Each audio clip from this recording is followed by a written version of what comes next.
வணக்கம். Political leader Trichy சேனல்லேருந்து நான் உங்கள் பிரசாந்த் பேசுகிறேன். பொலிட்டிக்கல் லீடர் ட்ரிச்சி இந்த சேனலோட நோக்கம் பார்த்திங்கன்னா மக்கள் சேவை, திராவிட முன்னேற்ற கழகத்தோட மக்கள் பணி, இதை 24 மணி நேரமும் எடுத்து மக்கள்கிட்ட கொண்டு போய் சேர்க்கறதுக்காக மட்டுமே இந்த சேனலோட நோக்கமாக நாங்கள் பண்ணிகிட்ருக்கோம். அதில் ஒரு பகுதியாக டிபேட் அப்படிங்கிற விஷயத்தை நாங்கள் ஆரம்பிச்சிருக்கோம். அதில் முதலாக சூரியன் ஜெயக்குமார் அவர்கள் திருச்சி மத்திய மாவட்டத்தை சேர்ந்த தில்லைநகர் பகுதி 25வது வட்டக்கழக பிரதிநிதி அவர்களை நேர்காணல் பண்ணுறதுல நாங்கள் ரொம்ப சந்தோஷமாக இருக்கோம். அவரை பார்த்து மக்களோட திட்டங்கள், திராவிட முன்னேற்ற கழகத்தோட செயல்முறைகள், தொண்டர்களோட அன்றாட மக்கள் பணி, இது எல்லாமே தொடர்ந்து அவர்கிட்ட இன்றைக்கி நாங்கள் பேச போகிறோம். வாங்க நிகழ்ச்சிக்குள்ள போகலாம். அண்ணே வணக்கண்ணே. வணக்கம். சூரியன் ஜெயக்குமார், நீங்கள் இந்த கட்சியில் எத்தனை வருடமாக பயணிக்கிறீங்கண்ணே? நான் இதில் எனக்கு விவரம் தெரிஞ்சதுலேருந்து எங்கள் குடும்பத்தினர் முழுவதுமே திராவிட முன்னேற்ற கழகம் தான். நான் 5வது படிக்கிறதுலேருந்தே பொதுக்கூட்டம் இது மாதிரி ஒரு பகுதி நடக்கிறப்ப எங்கே திராவிட முன்னேற்ற கழகம் கூட்டம் நடக்குமோ அதெல்லாம் நாங்கள்லாம் முதலாக இருந்து சிறு வயசு முதலே, கிட்டத்தட்ட நான் சொல்லப்போனால் ஒரு 15 வயசுல இருந்தே ஒரு ஈர்ப்பு. தலைவர் கலைஞரை பார்த்து, பேராசிரியர் அன்பழகனை பார்த்து, நாவலர் நெடுஞ்செழியனை பார்த்து, இவங்கெல்லாம் பார்த்து அவங்களோட ஸ்பீச் இதெல்லாம் கேட்குறப்ப எனக்கு ஒரு சின்ன வயசுலேருந்தே ஆர்வம். எங்கள் அம்மா அப்பா தாத்தா காலத்துலேருந்தே திராவிட முன்னேற்ற கழகத்தில் இருந்தாங்க. அந்த ரத்தம் நமக்கு ஊறிடுச்சு. அதனால் இது எப்போ நீங்கள் வந்தீங்கன்றதை விட நான் பிறந்ததுலேருந்தே கருவிலேருந்தே நான் திராவிட முன்னேற்ற கழகத்தில் கேட்டு வந்துட்டேன். பல நிறைய மீட்டிங் பார்த்துருக்கோம். திருச்சி மாவட்டத்தில் இல்லை அதர் ஸ்டேட்லலாம் எங்கள் அப்பா கூட்டிகிட்டு போவாங்க. இவர் தான் அப்போல்லாம் கலைஞரை பார்க்குறப்பெல்லாம் எங்களுக்கு ஒரு தெய்வத்தை பார்த்த மாதிரி, ஒரு எடுத்து கும்பிட்றப்ப அவர் சொல்கிற அந்த ஒற்றை சொல் உடன்பிறப்பேன்னு, அந்த ஒற்றை சொல்லுக்காக எங்கள் அப்பாலாம் கண்ணு கலங்குவாங்க. அவர் பார்க்குறப்ப எவ்வளோ பேசிடுவாங்க. பேசி முடிச்சா அந்த உடன் பிறப்பேன்னு சொல்கிறப்ப எங்களுக்கெல்லாம் புல்லரிசி போயிடும். அதெல்லாம் நாங்கள் பார்த்து வளர்ந்தனால திராவிட முன்னேற்ற கழகம்னாவே எங்களுக்கெல்லாம் ஒரு பெரிய ஒரு மரியாதை. அது இல்லாமல் எங்களுக்கு வீரம் செறிந்த ஒரு தமிழகம், திராவிடம். இந்த திராவிடத்தோன்னா எங்களுக்கு ரொம்ப ஒரு பிடிச்சமான ஒரு பயிர்ப்பு. அதனால் நாங்கள் திராவிட முன்னேற்ற கழகத்தில் நான் பிறந்ததில் இருக்குன்றது எனக்கு ரொம்ப பெருமை. கண்டிப்பாக. திராவிட முன்னேற்ற கழகம் அப்படின்னாவே அது ஒரு உணர்வுன்னு சொல்லுவாங்க எல்லாருமே. கண்டிப்பாக சார். ஸோ அதை தொடர்ந்து தான் தொண்டர்களும் பயணிக்கிறாங்கிறத பார்க்க முடியுது. ஒவ்வொரு வருடமும் நம்ம பார்க்க முடியுது. அதை தொடர்ந்து இப்போ நம்ம கலைஞர் ஐயாவை தொடர்ந்து இப்போ மக்கள் முதல்வர் ஸ்டாலின் ஐயா சிறப்பான பணியை செய்கிறத பார்க்க முடியுது. கண்டிப்பாக. ஸோ நீங்கள் கீழே இறங்கி வேலை செய்கிறதுல நீங்கள் நிறைய உங்கள் தொண்டர் பணிகள்லாம் செஞ்சிட்ருக்கீங்க. மக்கள் முதல்வர் ஸ்டாலின் ஐயாவோட பணிகள் எந்த அளவுக்கு இருக்குன்னு மக்கள்கிட்ட நீங்கள் அதை தெரிஞ்சுக்கிறீங்க சார்? இப்போ ரீசெண்டாக நம்மளுடைய எங்கள் மக்கள் முதல்வர்ன்றது சொல்கிறத விட நிரந்தர முதலமைச்சர் தாங்க.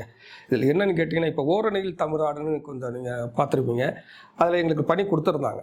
அதில் பணி கொடுத்துருக்கப்ப நாங்கள் முதல்வரை போய் பார்த்துட்டு அவர் சொல்கிறாரு, எங்களுக்கு இதெல்லாம் பேசிடுங்க, திராவிட முன்னேற்ற கழகத்தில் என்னென்ன பண்ணியிருக்காங்கன்றதை நாங்கள் சொல்கிறோம். அப்போ ஒவ்வொரு இடத்துலையும் நாங்கள் மக்களை பார்க்குறப்ப அவங்களே வாலண்டரியாக கொடுக்க சொல்கிறாங்க. நாங்கள் இப்போ ஒரு மினி பேட்டி எடுக்கிறதுன்ற விட நான் இப்போ ஒரு பிரதிநிதியாக இருக்கோம், ஒரு ஸ்ட்ரீட்டில் இருக்கிறோம். அந்த ஸ்ட்ரீட்டில் போய் போகிறப்ப அந்த நலச்சங்கங்கள் ஒரு பொதுமக்கள்கிட்ட போய் கேட்குறோம், அம்மா இது மாதிரி எப்படி முதல்வர் எப்படி நல்லா நடத்துகிறார், அருமையாக இருக்குங்க, எந்த பிரச்சனையும் இல்லை, எங்களுக்கு ஓரளவுக்கு ஒரு 70-80% பணிகள் அவர் சொன்னதை செஞ்சுருக்காரு அப்படின்னு சொல்கிறப்ப எங்களுக்கு ரொம்ப பெருமையாக இருக்குது. ஒவ்வொருத்தவங்கள்ட்ட நாங்கள் கேட்குறோம், அம்மா இது மாதிரி வளர்ந்துருக்கா, குறிப்பாக மகளிர் உரிமைத்தொகை அதை நாங்கள் கேட்குறோம். உரிமைத்தொகை உங்களுக்கு வந்திருக்குங்கிறாங்க. சில பேர்த்துக்கு தான் வரல, அது கொஞ்சம் விடுபட்டிருக்கு. அதுக்கு தான் இப்போ உங்களுடன் ஸ்டாலின்ட்டு சொல்லி சிஎம் போட்டிருக்காங்க. அதில் வித்தின் 45 நாளில் அவங்களுக்கு தீர்ப்பு கிடச்சிது. உங்களுக்கு கொடுக்குறப்ப அது நேரடியாக அவங்களுக்கு வர மாதிரி பண்ணியிருக்காங்க. கிட்டத்தட்ட 90% பணிகள் நிறைவடைஞ்சிட்டே இருக்குது. மக்களை ஒரு ஆர்வமாக சொல்கிறாங்க, சார் இது மாதிரி நல்லா இருக்குது, பரவாயில்ல. இப்போ ஒன்று எடுத்துக்காட்டுக்கிட்டோம்னா நிறையா இருக்குது. இப்போ மக்கள் முதல்வன் திட்டம், இது பிள்ளைங்களுக்கெல்லாம் பார்த்திங்கன்னா 1000 ரூபா சார். முதல்ல மாணவர்களுக்கு தான் கொடுத்தாரு. அதுக்கப்புறம் மாணவர்கள்லாம் ஏன் பொம்பளை பிள்ளைக்கு தான் கொடுப்பீங்களா, எங்களுக்கும் கொடுப்பீங்கன்னு சொல்லுறது இந்த முதல்வன் திட்டம்னு சொல்லி மாணவர்களுக்கும் கொடுக்க ஆரம்பிச்சிட்டாங்க. இப்போ ஒரு மாதத்துக்கு 1000 ரூபான்னு பார்த்தீங்கன்னா 10,000 ரூபா 10 மாதம் சேவ் பண்ணால. தாய் தகப்பன்ட்ட போய் எனக்கு புக்கு வாங்கணும், நோட்டு வாங்கணும், எவ்வளவோ ஏழை மக்கள் சார். அதெல்லாம் அவங்க சொல்கிறப்ப நமக்கு புல்ல இருக்குது உண்மையிலேயே. அதாவது இது தாய் உள்ளம் கொண்டவர் தான். அதுக்கு தான் தாய் உள்ளம் கொண்ட முதல்வர்னு நாங்கள் சொல்கிறோம். ஏன்னா அவரோட பிள்ளைங்களை நினச்சி இவங்களுக்கு அப்பா அம்மாட்ட போய் கேட்குறது, பஸ்ஸுக்கு காசு கொடுக்கறது, இதெல்லாம் பார்க்குறப்ப அந்த 1000 ரூபான்றது பெரிய விஷயமா இருக்குது. கல்லூரி மாணவிகள் வாங்குறாங்க சார். அதே மாதிரி நிறைய திட்டங்கள் இது வந்து மக்களுக்கு சேர்க்க வேண்டியது எங்கள் தொண்டனாகி எங்களோட கடமை. அதை சொல்கிறப்ப மக்கள் வந்து பயங்கர எதிர்பார்க்குறோம். பரவாயில்லைங்க, அவங்க என்ன சொல்கிறாங்க, இன்னும் 5 வருஷம் வரணுங்கிறாங்க. இதில் ஒரே ஒரு என்ன எங்களுக்கு குறைன்னா, ஆட்சி வந்தோடனே ஒரு 2 வருடம் கொரோனாலே கஷ்டப்பட்டோம். கொரோனாலே முன்னாடி இருந்த அதிமுக மாண்புமிகு எடப்பாடி பழனிசாமி இருந்தார். அவர் இருக்கிறப்ப கஜானாவே காலி பண்ணிட்டு தான் போனார். அப்போ அந்த காலி பண்ணிட்டு போகிறப்ப நம்ம ஆட்சி மக்கள் தேர்ந்தெடுத்துட்டாங்க. அந்த 2 வருடம் பார்த்தீங்கன்னா கொரோனா. அந்த கொரோனாவிலேயே அவர் வந்து மக்கள் பணியில் போய் மருத்துவமனையில் பார்க்குறது பண்ணுறது கஜானாவே இல்லை சார், ஒன்றுமே இல்லை. அந்த எக்யூப்மெண்ட்ஸ் வாங்குறது, மருந்து மாத்திரை, அதில் நாட்டே முடங்கி கிடக்கு. 2 வருட காலமாக கொரோனாவில் முடங்கி இருக்குது. அப்போ அதில் காலகட்டத்தில் பார்த்தீங்கன்னா முதல்வர் வந்து பயங்கரமாக பண்ணுறாங்க. அந்த உள்ளார இந்த இடத்துல கொரோனா பேஷண்ட்டாக பார்க்கக்கூடாது, ஆனால் அவர் தன் உடல்நிலையும் கருதாமல் அந்த இதில் நடந்து போய் அதோட ட்ரெஸ்ஸை போட்டு உள்ளார போய் எப்படி இருக்குது, என்ன இருக்குது, இந்த எக்யூப்மெண்ட்ஸ் பண்ணுங்கள், அவரை உயிரை காப்பாற்றுங்க அப்படிங்கிற அதெல்லாம் நாங்கள் பார்க்குறப்பெல்லாம் எங்களெல்லாம் போகக்கூடாதுன்ட்டாங்க. ஆனால் முதல்வர் தனக்கு அந்த வியாதி ஒட்டிக்கிட்டாலும் பரவாயில்ல, எனக்கு மக்கள் பணி தான் மகேசன் சேவைன்ற ஒரு பழமொழிக்கு ஏற்ப ஓடி உழைக்கிறாங்க.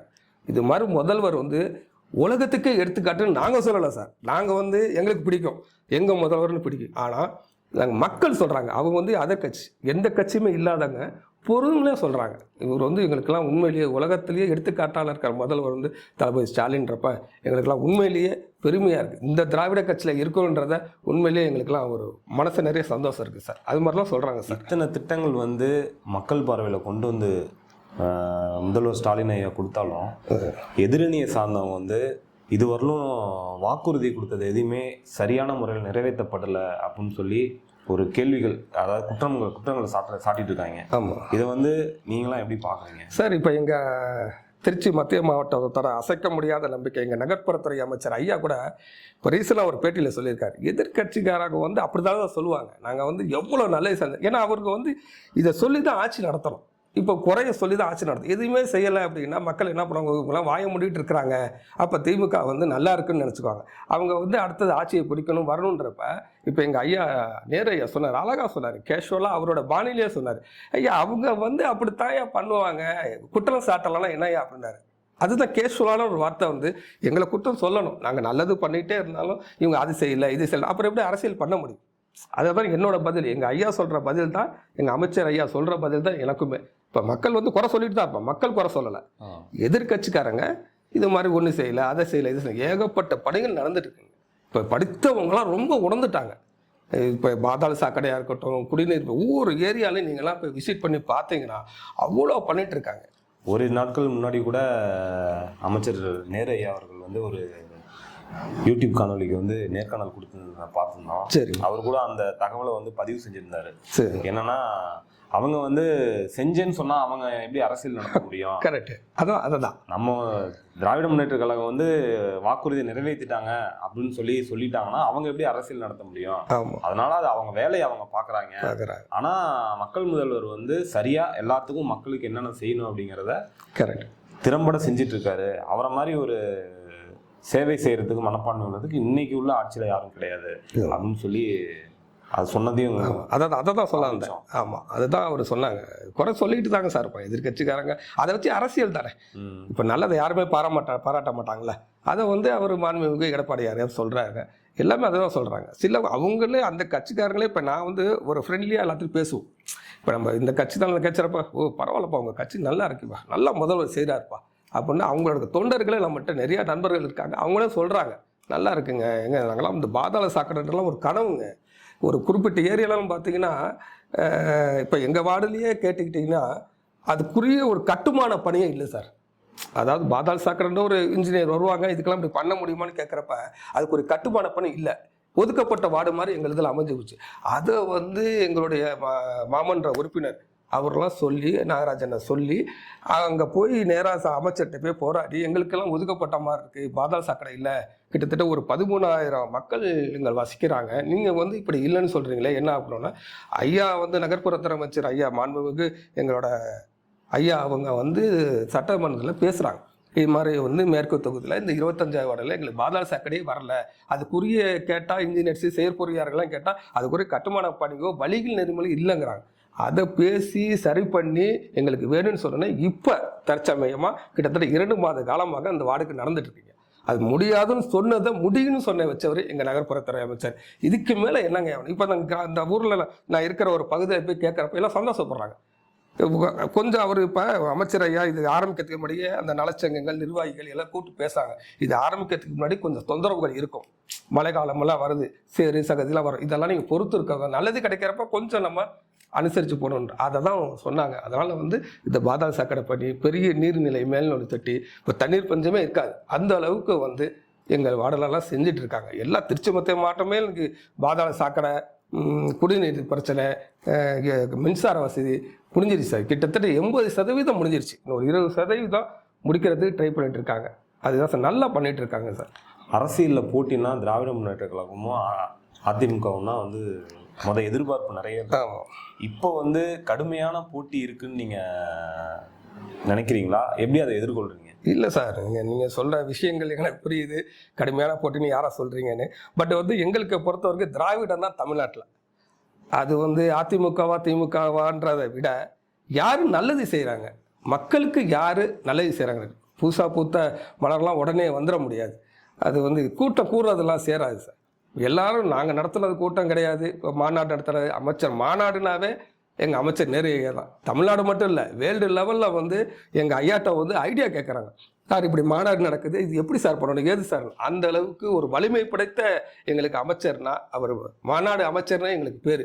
அதனால் கூட்டம் கூடுறவங்களாம் எங்களுக்கு பெரிய கட்சியாக நாங்கள் எதிர்பார்க்கல சார். யாரையுமே நாங்கள் ஒரு பெரிய ஒரு இதாக நினைக்கல, அதே மாதிரி நாங்கள் பலவீனமாகவும் நினைக்கல.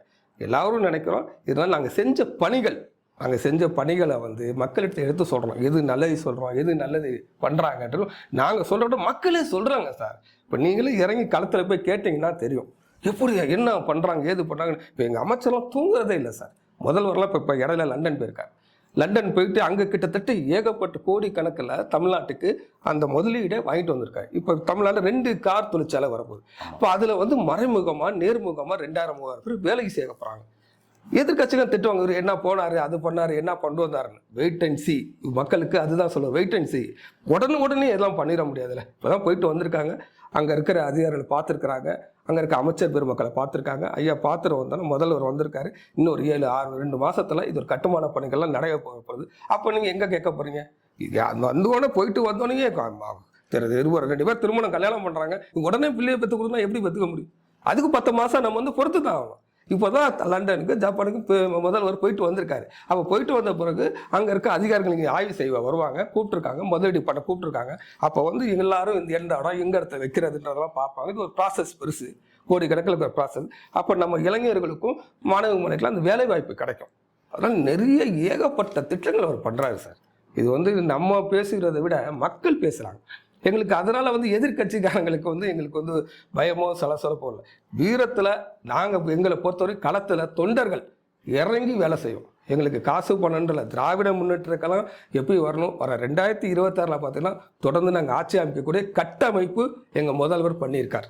அது பொறுத்த வரைக்கும் எங்களுக்கு நிறைய சொன்னதையும் செஞ்சுருக்காரு, சொல்லாத விஷயங்களும் நிறையா பண்ணியிருக்காரு. அதனால் எங்களுக்கு பொறுத்த வரைக்கும் அடுத்தது 2026 தலைவர் தளபதி எங்களுடைய சின்னவர் உதயநிதி ஸ்டாலின் அவர்கள் மூலியமாக கண்டிப்பாக 2020 மக்களுக்கு ஒரு பெரிய பலன் உள்ளதா எங்கள் தலைவர் செய்வார் என்ற நம்பிக்கை எங்களுக்கு இருக்குது சார். கண்டிப்பாக நீங்கள் சொன்னது நிச்சயமாக BMW, ரோல்ஸ் ராய்ஸ் இந்த மாதிரி பெரிய பெரிய நிறுவனங்கள் நம்ம தமிழ்நாட்டில் ஒரு தொழிற்சாலையை கொண்டு வரதுங்கிறது சாதாரண விஷயம் கிடையாது.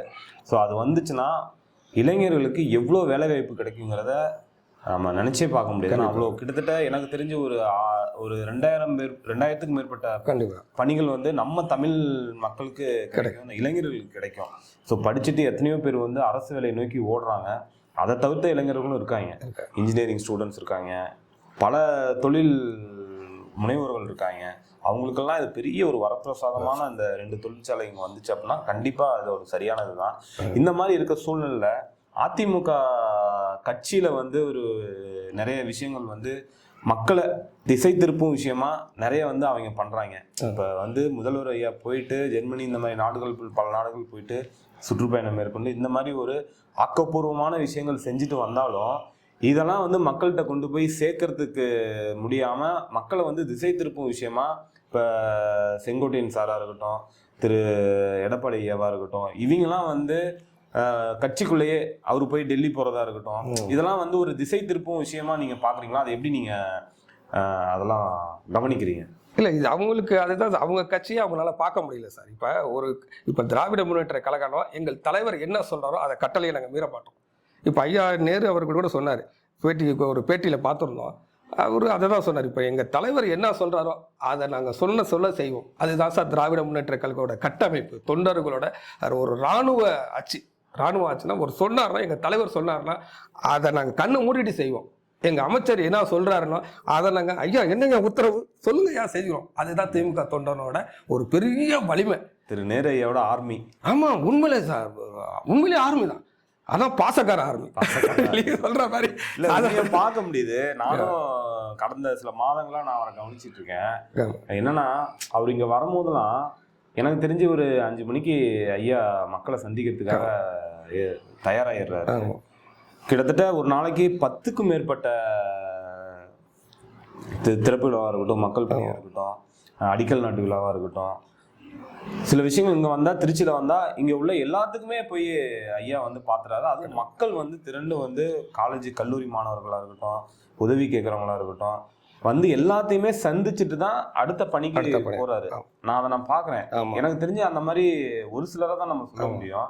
அந்த மாதிரி நேரைய வந்து இவ்வளோ ஒரு மக்கள் மேல ஒரு பாசம் கொண்டு இருக்காரு.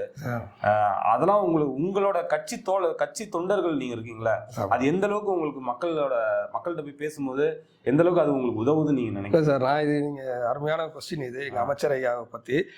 இதுல நான் இப்போ திருநெல்வேலியில எனக்கு ஒரு மிக முக்கியமான ஒரு பொறுப்புல இருக்க நண்பர் எனக்கு பழக்கம். திருநெல்வேலியில நான் ஒரு கோவிலுக்கு அங்கே போயிட்டு இருக்கிறப்ப அவர் சொல்றாரு, நான் திருச்சி மாவட்டத்துக்கு வந்துடுவேங்கிறாரு. நான் ஒரு ஃப்ரெண்ட்லியாக பேசியிருக்கோம், என்னங்க அப்படிங்கிற. அவர் ஒரு அணியில் இருக்கிறாரு. அவருக்கு என்னங்க, ஏன் சார் இப்படி சொல்கிறீங்க, திருநெல்வேலியில் தண்ணியே அருமையாக இருக்கும், நீங்கள் என்னங்க எங்கள் திருச்சிக்கு வரீங்க? அதுக்காகலாம் வரலைங்க, திருச்சி வந்து ஒரு மத்திய பகுதி, தமிழ்நாட்டுக்கு ஒரு மத்திய பகுதி. உங்கள் அமைச்சர் என்னங்க அது எவ்வளோ ஒரு அரவணைப்பு, அன்பு, ஒரு நிகழ்ச்சின்னா நாங்களாம் பார்க்குறோம். ஒரு கல்யாணம்னா உடனே போயிடுறாரு, ஒரு மாணவர் செல்வங்களை பார்க்குறாரு, எல்லா ஃபங்க்ஷனும் சொல்லண்டு பம்பரமாக சொல்கிறாரு. எப்படிங்க அவர் மாதிரி எங்களுக்கு ஒரு அமைச்சர் கிடைக்கலையே. கண்டிப்பாக ஒரு பொதுவாக சொல்கிறாரு, ஒரு இதுக்காக பண்ணலை.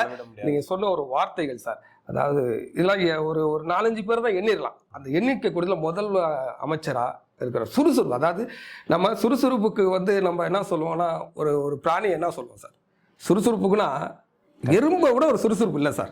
கண்டிப்பா எறும்பை விட முடியுது பார்க்கலாம். அதுவோட எறும்பை விட ஒரு சுறுசுறுப்பு. இன்னைக்கு உள்ள நிலவரம் வந்து நம்ம விரும்புகிற கடவுளை பார்க்கணும்னா கூட டோக்கன் போட்டு தான் போய் பார்க்கணும், கியூல நின்று தான் பார்க்கணும். அப்படி இருக்கிற காலகட்டத்தில் ஐயா நேரு அவர்களை வந்து சந்திக்கணும்னா ஒன்றும் வேணும், நம்ம ஐயா வீட்டுக்கு அவர் வந்துட்டாருன்னா அவர் வீட்டில் போயிட்டு நம்ம குறைகளை சொல்லிட்டு வர்றதுக்கு எந்த தடையும் கிடையாது. போனால் நம்மளோட குறைகளை ஐயாட்ட போய் சொல்லிட்டு வரலாம்.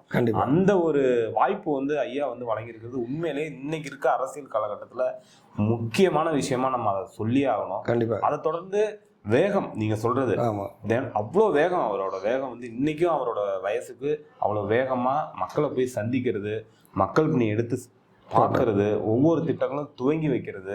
அவருங்க வந்துட்டாருன்னா பணிதான். ஆமா, இங்க வந்தாருன்னா ஏதோ ஒரு பணிகள் இருக்கு, அவர் பண்ண போறாரு அப்படிங்கிறது தான் குறிக்கும். அவர் நடைக்கு நாங்க ஈடு கொடுக்க முடியும்.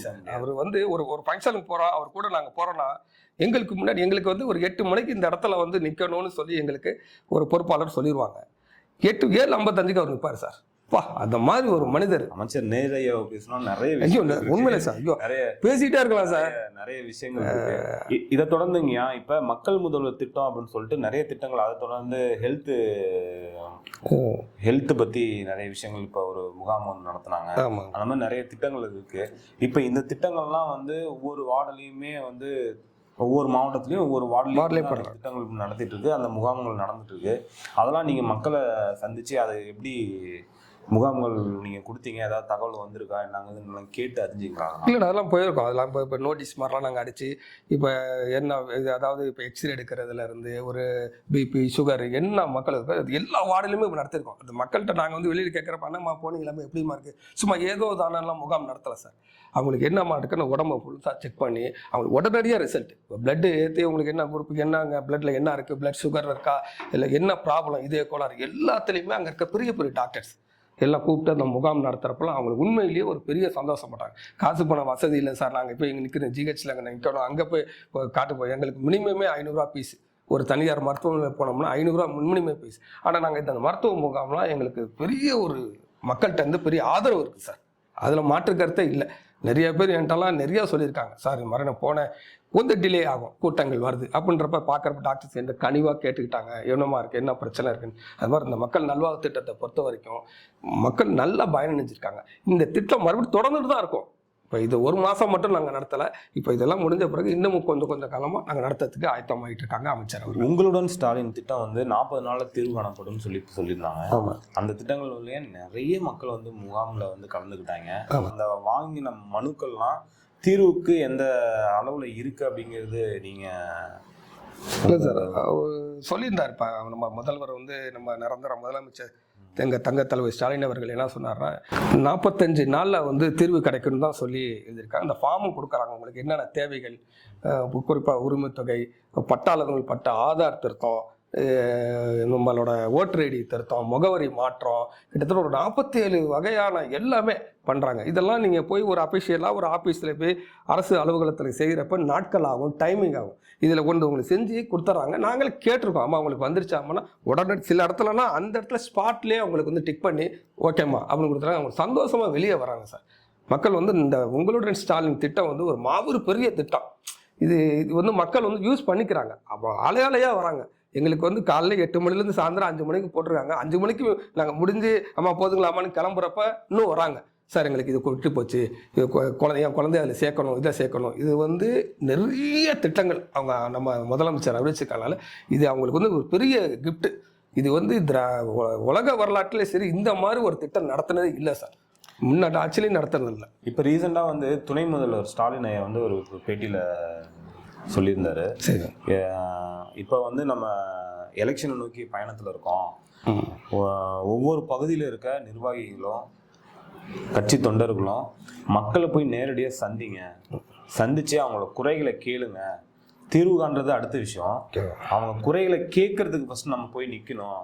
அப்படி கேட்டிங்கனாவே பாதி ரிசல்ட் நமக்கு நம்மளோட பலம் அது அப்படின்னு சொல்லியிருந்தாரு.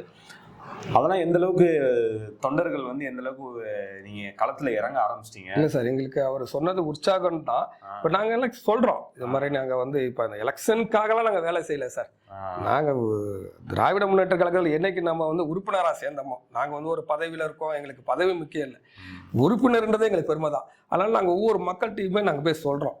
இப்போ நம்ம எலெக்ஷன் வந்தனால தான் நாங்களாம் வந்து மக்களோட தொடர்புலேயே இருக்கிறோம். இப்போ நம்ம வார்டு ஒரு பிரதிநிதி அப்படின்னா மக்கள் எண்ணற்ற முகாம்கள் எனக்கு தெரிஞ்சு இந்த கடந்த வருடங்களாவே முகாம்கள் அதெல்லாமே வந்து நிறைய நடந்திருக்கு சார். அதெல்லாம் நம்ம வந்து அதான் சொல்கிறேன், எங்கள் அமைச்சர் சொன்ன மாதிரி குற்றம் சொல்லிக்கிட்டே தான் சார் இருப்போம். நாங்கள் வந்து எங்களுடைய முதலமைச்சர் செய்கிற திட்டங்களையும் நகர்ப்புறத்துறை அமைச்சர் எங்கள் அமைச்சர் ஐயா செய்கிற நல்ல திட்டங்களையும் மக்கள்கிட்ட கொண்டு சேர்த்துட்டு தான் இருக்கோம். எங்களோட பணி கிட்டத்தட்ட 70-80% முடிஞ்சிருச்சு. இன்னமும் நாங்கள் வந்து அடுத்தது நாங்கள் 2020 ஆட்சியை பிடிக்கணுன்றதுக்காக மக்களுக்கு நல்ல செய்யணும். ஆட்சி பிடிக்கிறது ஆட்சியில் இல்லாதனாலும் இருக்காட்டினாலும் நாங்கள் திராவிட முன்னேற்ற கழகம் மக்கள் செய்கிற பணி தான் சார் எங்களுக்கு. அப்போ நாங்களே குறிப்பாக போய் உங்களுக்கு என்ன தேவைகள் வாலண்டராக கேட்குறோம். இப்போ எங்கள் சின்னவர் உதயநிதி ஐயா சொன்ன மாதிரி நீங்கள்லாம் போய் கேட்கணுன்றது நான் ஆல்ரெடி கேட்டுக்கிட்டு உங்களுக்கு என்ன வேணுன்ற ஒரு பணியை நாங்கள் செஞ்சுட்டு தான் சார் இருக்கோம். எங்களோட கட்டமைப்பு தான். நாங்கள்லாம் திமுககாரன் வந்து சார் ஒரு டிஆர்பி ராஜா கூட ஒரு கேஷுவலாக சொல்லியிருப்பார், அப்போல்லாம் திமுககாரன் தொண்டெல்லாம் சும்மா அசால்ட்டாக கேஷுவலாக வேலை கில்லி மாதிரி செஞ்சுட்டு போயிட்டே இருப்பாங்க. ஒரு சிங்கிள் டீ இருந்தால் போதும் சார், நாங்கள் அது பாட்டுக்கு. ஏன்னா அந்த காலத்தில் நாங்கள் அப்படி தான் பண்ணோம். சிங்கிள் டீ இந்த ரோட்டில் பார்த்தீங்கன்னா சூரியன் பரப்பாகும், மேலே ஏறி கம்பு மேலே லைட்டு கம்பத்தில் கரண்ட் எரியும், அதெல்லாம் ஏறி நாங்கள்லாம் கம்பு கொடி கட்டியிருக்கோம். எங்களுக்கு அந்த கருப்பு சிவப்பு அதை பார்த்தாலே எங்களுக்கு வந்து ஒரு எனர்ஜி. இதில் என்ன எங்களுக்கு ஒரு பெருமைனா, கலைஞர் வாழ்ந்த காலத்தில் நான்லாம் வாழ்ந்திருக்கேன். கலைஞர் வாழ்ந்த காலத்தில் நாங்களாம் வாழ்ந்திருக்கேன்னா அதே எங்களுக்கு பெருமை சார். மகான் மாதிரி சார் அவர் ஒரு தீர்க்கதரிசி. எங்களுக்கு தலைவர் கலைஞர் இல்லைன்றதெல்லாம் எங்களுக்கெல்லாம் உண்மையிலேயே ஒரு பெரிய ஒரு இழப்பு, பயங்கரமான இழப்பு. அவர்லாம் ஒரு பெரிய மகான், சித்தர், தீர்க்கதரிசி. அவர் வந்து சாமி இல்லை, ஆன்மீக போகமாட்டார். ஆனால் உண்மையான சித்தர்னா டாக்டர் கலைஞர், முத்தமிழறிஞர் கலைஞர் மட்டும்தான். அவ்வளோ அவர் சொன்னதான், சொன்னதை செய்வோம், செய்வதை சொல்லணும். இப்போ தளபதி அவர்கள் சொல்லாதையும் செஞ்சுட்டு இருக்காரு. எப்போ வந்து தேர்தல் வாக்குறுதிகளை வந்து இந்த வாக்குறுதிகள்லாம் கிட்டத்தட்ட 70% வாக்குறுதி நிறைவேற்றிட்டார். அவர் சொல்லாததெல்லாம் செஞ்சிருக்கார். இந்த கஜெட்லாம் எடுத்து பார்த்தீங்கன்னா உங்களுக்கு தெரியும், ஏகப்பட்ட பணிகள் தமிழ்நாட்டுக்கு நிறைய செஞ்சிருக்கார் சார். இன்னமும் என்ன பண்ணணும் அடுத்தது வந்து மக்களுக்கு என்ன வேண்டுதல், என்ன செய்ய வேண்டியது சொல்லி செக்ரட்டரிட்ட அவங்கள்ட்ட இவ்வளோ கேட்டு இன்னும் இப்போ அதுக்காக தான் இப்போ வந்து ஃபாரின் டூர் போயிருக்காரு. தமிழக மக்களுக்கு என்ன செய்யணும், இன்னும் வந்து அவங்களுக்கு வேலைவாய்ப்பு, இப்போ நீங்கள் சொன்னீங்க ஒரு 2000-3000 பேர்த்துக்கு வேலைவாய்ப்பு கொடுக்குறாங்க. அந்த வேலைவாய்ப்பு நீங்கள் சொன்னது உண்மை. இப்போ அது அந்த பணிகள்லாம் நடக்க ஆரம்பிச்சிச்சுன்னா நேரடியாகவோ மறைமுகமாகவோ 3000-4000 பேர் வேலை செய்கிறதுக்கு ரெடியாக இருக்காங்க. அதுக்கு அந்த அந்த பணிகள் நடக்க ஆரம்பிச்சிச்சுனாவே அந்த இளைஞர்களுக்கெல்லாம் அந்த வேலைவாய்ப்பு கண்டிப்பாக ஏற்படுத்தி கொடுப்பாங்க. அதில் எந்த மாற்று கருத்து இல்லை சார். அதனால் நீங்கள் சொன்னது வந்து பார்த்தோம்னா நாங்கள் இறங்கி பம்பரமாக சொல்லட்டுறோம், மக்கள்கிட்ட கேட்டுட்டு இருக்கோம். எங்கள் அமைச்சர் என்ன கட்டளையிடுறாரோ அதை நாங்கள் கண்டிப்பாக நிறைவேற்றுவோம்.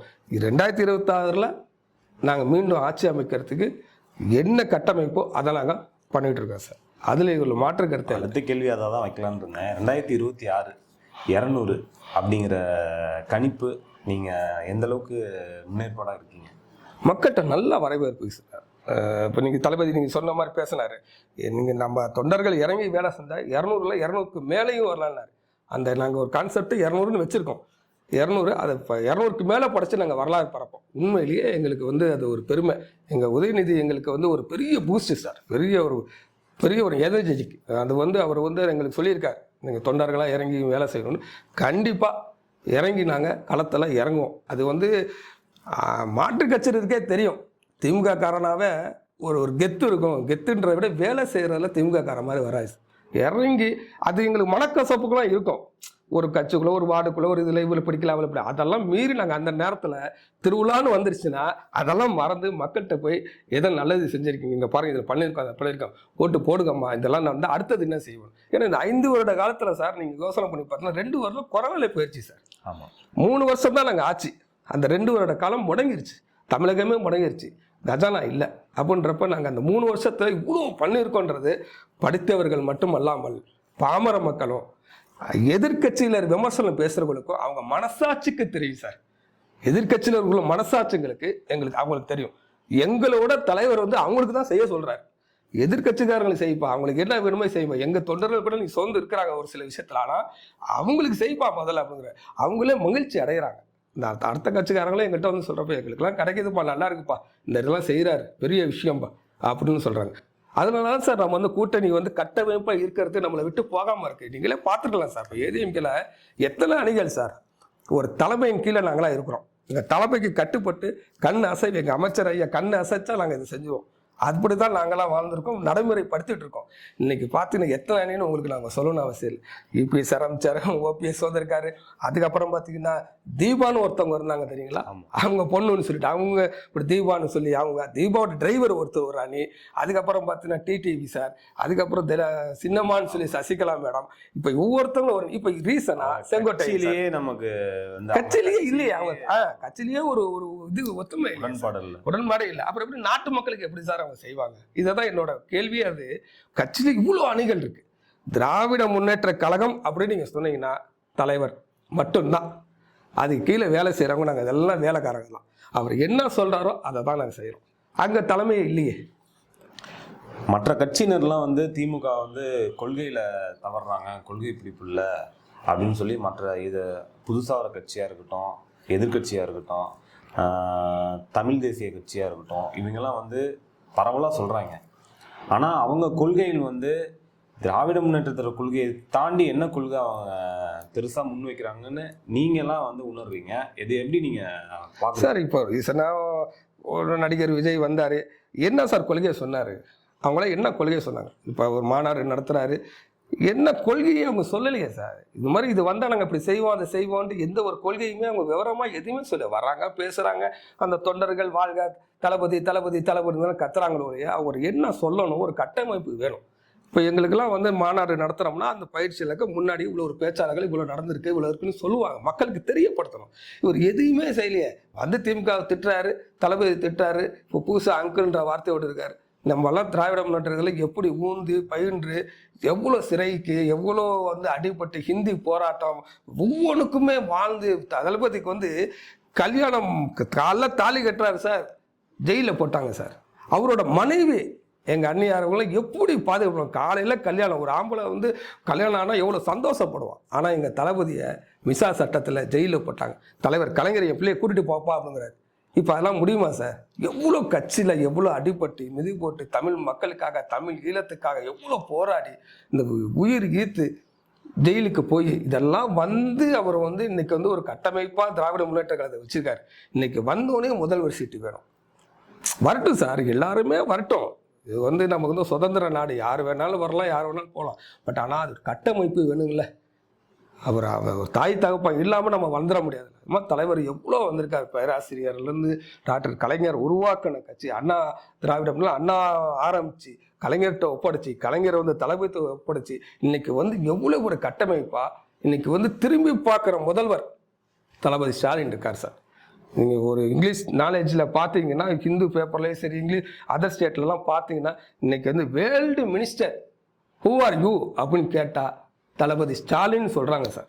அது எங்களுக்கு போதுமே சார். தமிழனா பிறந்ததுக்கு நாங்களாம் காலரை தூக்கி விட்டு கெத்தா அலையலாம் சார். கண்டிப்பாக தொண்டன்னா திராவிட முன்னேற்ற கழக தொண்டன் மாகதி சொல்லலாம்னு முதல்வர் சொல்லுவார். ஆமாம், அப்படி தொண்டனில் ஒருவனா நீங்கள் இருந்து உங்களோட பணி வந்து சிறப்பாக நிறைவேறினா மனமார வாழ்த்துறோம். வணக்கம் சார், நன்றி. வாழ்க தமிழ்.